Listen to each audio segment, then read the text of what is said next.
Hello everyone, welcome to A9 education.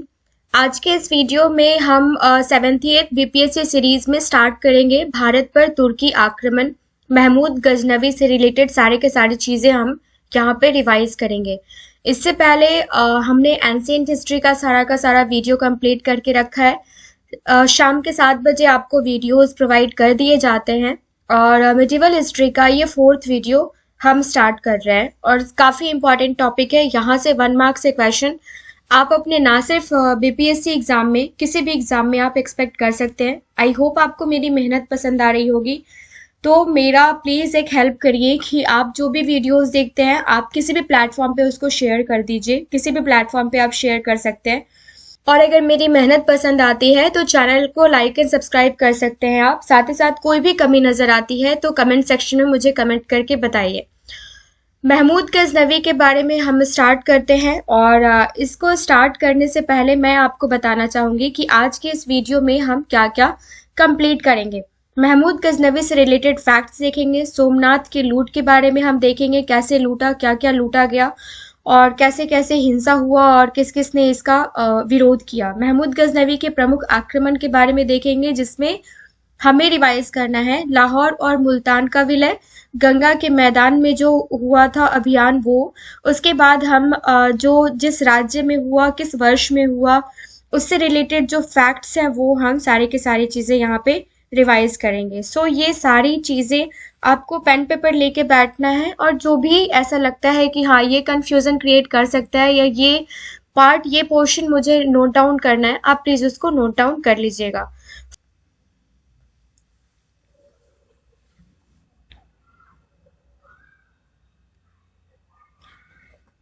First point से start करते हैं। एक तुर्क सरदार था अल्पतगीन, उसने 932 ईस्वी में गजनी मध्य एशिया में एक स्वतंत्र राज्य की स्थापना की। इसके मृत्यु के पश्चात उसके दास एवं दामाद सुबुक्तगीन ने 977 ईस्वी में गजनी पर अधिकार कर लिया। किसके मृत्यु के पश्चात? अल्पतगीन के मृत्यु के पश्चात। उसके बाद सुबुक्तगीन ने पंजाब के तत्कालीन शासक जयपाल शाही को 986 से लेकर 87 ईस्वी में हराया और तुर्कों के लिए भारत विजय के द्वार खोल दिए। तो यहाँ से स्टार्ट होता है हमारा भारत पर तुर्की आक्रमण कैसे हुआ, किसने किया और कब किया। सुबुक्तगीन का पुत्र महमूद गजनी, जिसका जन्म 971 ईस्वी में हुआ था, इसने भारत के विरुद्ध प्रसिद्ध तुर्की अभियान चलाए। ओके, मेरी वॉइस थोड़ा आपको यहाँ पे हैवी लग सकता है क्योंकि कफ एंड कोल्ड है, उसके लिए मैं माफ़ी चाहूँगी। It will take I think 3 or 4 days। So उसके बाद वॉइस सही हो जाएगी, तब तक आप इसी से काम चला लीजिए, कंटेंट में कोई कमी नहीं होगी। 1998 में महमूद गजनी ने 27 वर्ष की उम्र में गजनी का शासन संभाला और उस वक्त उसके राज्य में अफगानिस्तान एवं खुरासन सम्मिलित थे। ओके, 11वीं शताब्दी में भारत में राजनीतिक विकेंद्रीकरण का समय था और यह समय राजपूत राज्यों का था जिन्हें हर्ष के बाद अपनी अपनी प्रधानता के क्षेत्रीय इकाइयां इन लोगों ने बनाई थी। महमूद गजनवी ने 998 ईस्वी से 1030 ईस्वी तक भारत पर शासन किया। तो ये शासनकाल महमूद गजनवी का पूछा जाता है। महमूद गजनवी सुबुक्तगीन का पुत्र था और अपने पिता के समय यह खुरासान का शासक था। ठीक है, ये इंपॉर्टेंट फैक्ट है, हम नोट डाउन कर लेंगे। महमूद गजनवी ने 1001 ईस्वी से 1027 ईस्वी तक भारत पर कितनी बार आक्रमण किया पूछा जाता है। तो फ्रेंड्स ये 17 बार आक्रमण किया। अब हम बात करते हैं सोमनाथ के बारे में। सोमनाथ को जो महमूद गजनवी ने लूटा था और अस्त ध्वस्त कर दिया था, इसके बारे में हम बात करेंगे। महमूद गजनी का सर्वाधिक महत्वपूर्ण आक्रमण यही माना जाता है, कौन सा? सोमनाथ मंदिर पर जो इसने किया था सॉरी। और जनवरी 1025 ईस्वी में वह अनहिलवाड़ा पहुंचा एवं सोमनाथ के प्रसिद्ध मंदिर पर आक्रमण किया। कब किया? 1025 ईस्वी में। महमूद ने मंदिर के शिवलिंग के टुकड़े टुकड़े कर दिए और टुकड़ों को उसने गजनी, मक्का एवं मदीना भिजवा दिया। सोमनाथ की लूट से महमूद को लगभग 2 करोड़ दिनार की संपत्ति हाथ लगी थी और उसके बाद बगदाद के खलीफा अल कादिर बिल्लाल ने महमूद के राज्यारोहण को मान्यता देते हुए उसे यमीन उद दौला एवं यमीन उल मिल्लाह की उपाधियां प्रदान की। ये क्वेश्चन काफी इंपॉर्टेंट है, पूछा जा सकता है कि किसको यमीन उद दौला या फिर यमीन उल मिल्लाह की उपाधि प्रदान की गई, किस कहाँ के खलीफा ने प्रदान की, कौन से खलीफा ने प्रदान की, या ये भी पूछा जा सकता है कि महमूद गजनवी को कौन कौन सा उपाधि दिया गया। तो 3-4 क्वेश्चंस इस तरीके से यहाँ से हम प्रिपेयर कर सकते हैं। गजनी एक स्वतंत्र शासक बनने के बाद महमूद ने सुल्तान की उपाधि धारण की एवं इतिहास में सुल्तान महमूद के नाम से विख्यात हुआ। ओके, उसके आक्रमण का प्रमुख उद्देश्य क्या था? तो ये अधिक धन लूटना था। याद रखिएगा, ये सारे के सारे पॉइंट्स जो है ना, ये एग्जाम ओरिएंटेड है। और अगर जैसे एक और वीडियोस मैं प्रोवाइड करूंगी, लाइक वो इंडिपेंडेंट वीडियो होगा, वो किसी सीरीज का वीडियो नहीं होगा। लाइक अगर हम सोमनाथ के बारे में बात कर रहे हैं तो सारे के सारे फैक्ट्स वहां से रिलेटेड बात करेंगे। महमूद गजनवी के बारे में बात कर रहे हैं तो उसको स्टोरी फॉर्मेट में सारी चीजें हम कवर कर लेंगे, ताकि वहां से हमें किसी को हम स्टोरी के फॉर्म में समझा सके, पढ़े ऐसा कि हम सामने वाले को भी समझा सके, राइट। सो यहाँ पे सिर्फ और सिर्फ मैं सीरीज के हिसाब से एग्जाम ओरिएंटेड पॉइंट्स में आपको कवर कर रही हूँ। सो महमूद गजनवी का दूसरा आक्रमण कभी हुआ? ये 1001 ईस्वी से लेके 2 ईस्वी के बीच हिंदू शाही वंशीय शासक जयपाल के विरुद्ध हुआ। पेशावर के युद्ध में हार जाने के कारण जयपाल ने आत्महत्या कर ली और 1006 ईस्वी में महमूद गजनी ने सुल्तान के शासक अब्दुल फतह के विरुद्ध भी आक्रमण किया। महमूद गजनवी ने अपना 16वां और सर्वाधिक महत्वपूर्ण आक्रमण कब किया? 1025 से 1026 ईस्वी में। और इससे पहले हमने क्या देखा है कि उसने सोमनाथ पर आक्रमण कभी किया था? तो यहाँ पे 1025 ईस्वी में, जो सबसे इंपॉर्टेंट आक्रमण था इसका। नेक्स्ट हमें देखना है कि पेशावर के युद्ध में हार जाने के कारण, यहाँ तक तो हमने देख लिया है। इस आक्रमण में उसने सोमनाथ मंदिर को अपना निशाना बनाया। कौन से आक्रमण में? 1025 से लेके और 1026 ईस्वी के आक्रमण में। सोमनाथ मंदिर से उसे अपार संपत्ति हासिल हुई और बाद में उसने सोमनाथ मंदिर को तोड़ दिया। महमूद गजनवी ने मंदिर के शिवलिंग के टुकड़े टुकड़े कर दिए, ये हमने देख रखा है। महमूद गजनवी के दरबार में अलबरूनी, फिरदौसी, उत्बी एवं फारूकी जैसे रत्न थे। तो ये क्वेश्चन हमसे पूछा जाता है। नेक्स्ट है, महमूद गजनवी सुल्तान की उपाधि धारण करने वाला पहला शासक था। इंपॉर्टेंट फैक्ट है अगेन। महमूद गजनवी के साथ प्रसिद्ध विद्वान अलबरूनी भारत आया था, ये पूछा जाता है। कौन भारत आया था इसके साथ? अलबरूनी की प्रसिद्ध रचना कौन सी है अगर पूछा जाए तो हमसे? ये है किताबुल हिंद। महमूद गजनवी ने भारतीय आक्रमणों के समय जिहाद का नारा दिया और अपना नाम बुतशिन रखा, ये भी क्वेश्चन पूछा जाता है। तो आप देख रहे होंगे कि सारे के सारे एग्जाम ओरिएंटेड फैक्ट्स हम यहाँ पे रिवाइज कर ले रहे हैं। अब देखते हैं महमूद गजनवी के प्रमुख आक्रमण, राइट। अब इसमें क्या है? लाहौर और मुल्तान का विलय सबसे पहले हम देखेंगे।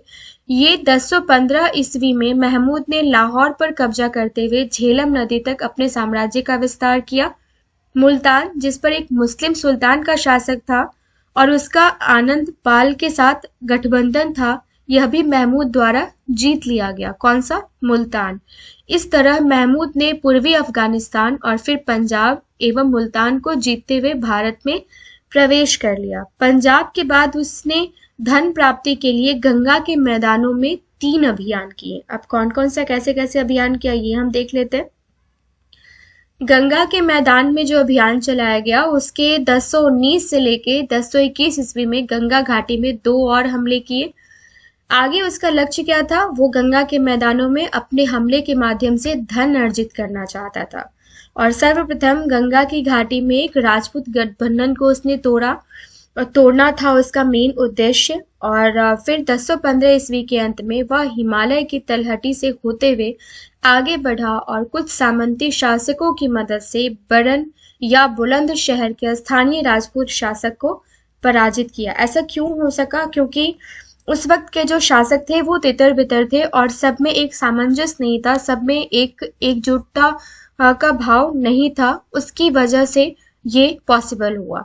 महमूद ने हिंदू शाही और चंदेल शासकों को भी हराया और ग्वालियर के राजपूत राजा ने महमूद के विरुद्ध हिंदू शाही सम्राट की सहायता की थी। ओके।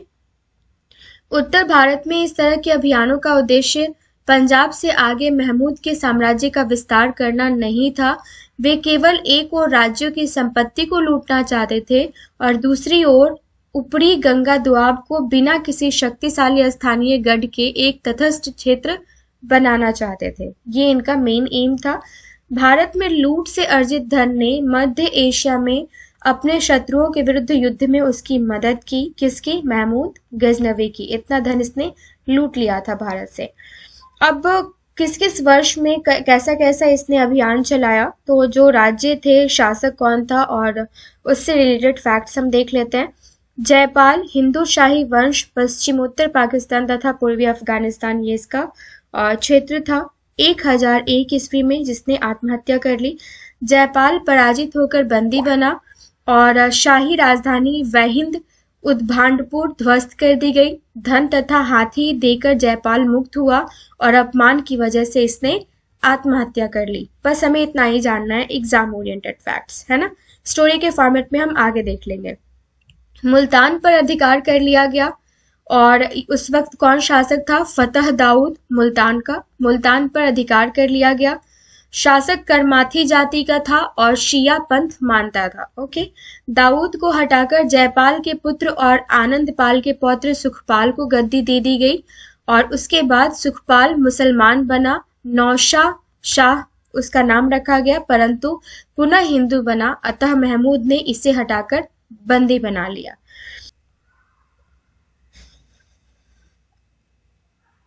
अब हम देखते हैं आनंद पाल के बारे में, जो हिंदू शाही वंश का था। 1008 ईस्वी से रिलेटेड हम देख रहे हैं। शाहियों ने नंदना को अपनी राजधानी बनाया जो साल्ट रेंज में स्थित था और महमूद ने नंदना को भी नष्ट कर दिया तथा आनंद पाल को समर्पण करना पड़ा, आत्मसमर्पण करना पड़ा। नगरकोट के बारे में, जो कि कांगड़ा में था 1009 ईस्वी में। पहाड़ी राज्य कांगड़ा के नगरकोट पर आक्रमण कोई लड़ने नहीं आया, पर अपार धन लूट के रूप में प्राप्त हो गया इससे, यहाँ से नगरकोट से। दिद्दा के बारे में अगर पूछा जाए, कश्मीर लोहार वंश 1015 ईस्वी में ये हुआ और लोहार वंशीय शासक दिद्दा महमूद पराजित हुआ असंभव प्रतिकूल मौसम के कारण, और यह भारत में महमूद की प्रथम पराजय थी। ठीक है, तो कौन पराजित हुआ? यहाँ पे लोहार वंशीय शासक दिद्दा महमूद पराजित हुआ।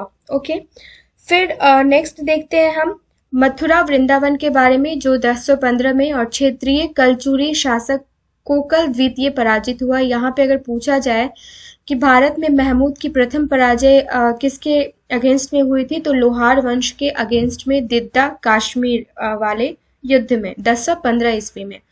मथुरा वृंदावन की बात अगर करी जाए 1015 ईस्वी में, तो क्षेत्रीय कलचुरी शासक कोकल द्वितीय पराजित हुआ था और महमूद ने हिंदू तीर्थ स्थलों में भारी लूटपाट और तोड़फोड़ की और मथुरा तथा वृंदावन का पूर्णतः विध्वंस कर दिया। कन्नौज का 1015 ईस्वी में फिर से देखते हैं। शासक विद्याधर ने यहाँ पे माफ कीजिएगा, कन्नौज का प्रतिहार शासक राज्यपाल बिना युद्ध किए ही भाग गया और राज्यपाल को दंडित करने हेतु कलिंजर के शक्तिशाली चंदेल शासक विद्याधर ने शासकों का एक संघ बनाया और कन्नौज की गद्दी पर त्रिलोचन पाल को बिठा दिया गया।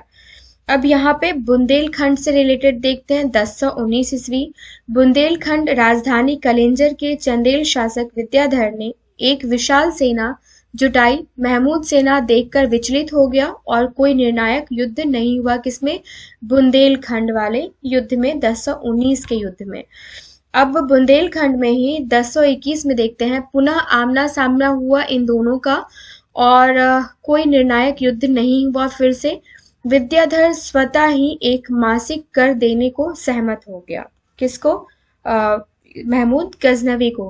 काठियावाड़ का शासक जो था, अब ये हम देख रहे हैं सोमनाथ का युद्ध, जो 1025 ईस्वी का युद्ध था, जो सबसे इंपॉर्टेंट युद्ध माना जाता है इसका। फिर ये हम देख रहे हैं काठियावाड़ का शासक भीमदेव बिना युद्ध किए ही भाग गया। पवित्र शिव मंदिर नष्ट करके भयंकर कत्लेआम मचाया गया और अपार लूट सामग्री प्राप्त की गई। कुछ विद्वानों का मानना है कि महमूद ने 1027 ईस्वी में जाटों के विरुद्ध आक्रमण किया, जो उसका भारत पर अंतिम आक्रमण था। अब इसके बारे में जब हम फैक्ट्स देखेंगे तो इससे आगे की स्टोरी जो हम कवर करेंगे वो काफ़ी इम्पोर्टेंट रहने वाला है, काफ़ी इंटरेस्टिंग, काफ़ी रोचक रहने वाला है। सो एग्ज़ाम पॉइंट ऑफ व्यू से हमें इतनी सारी चीज़ें कवर करनी थी। आई होप ये वीडियो आपको पसंद आया होगा। अगर इस वीडियो में कोई भी कमी नज़र आती है तो मुझे कमेंट सेक्शन में कमेंट करके ज़रूर बताइएगा। मिलते हैं नेक्स्ट वीडियो में। Thank you so much.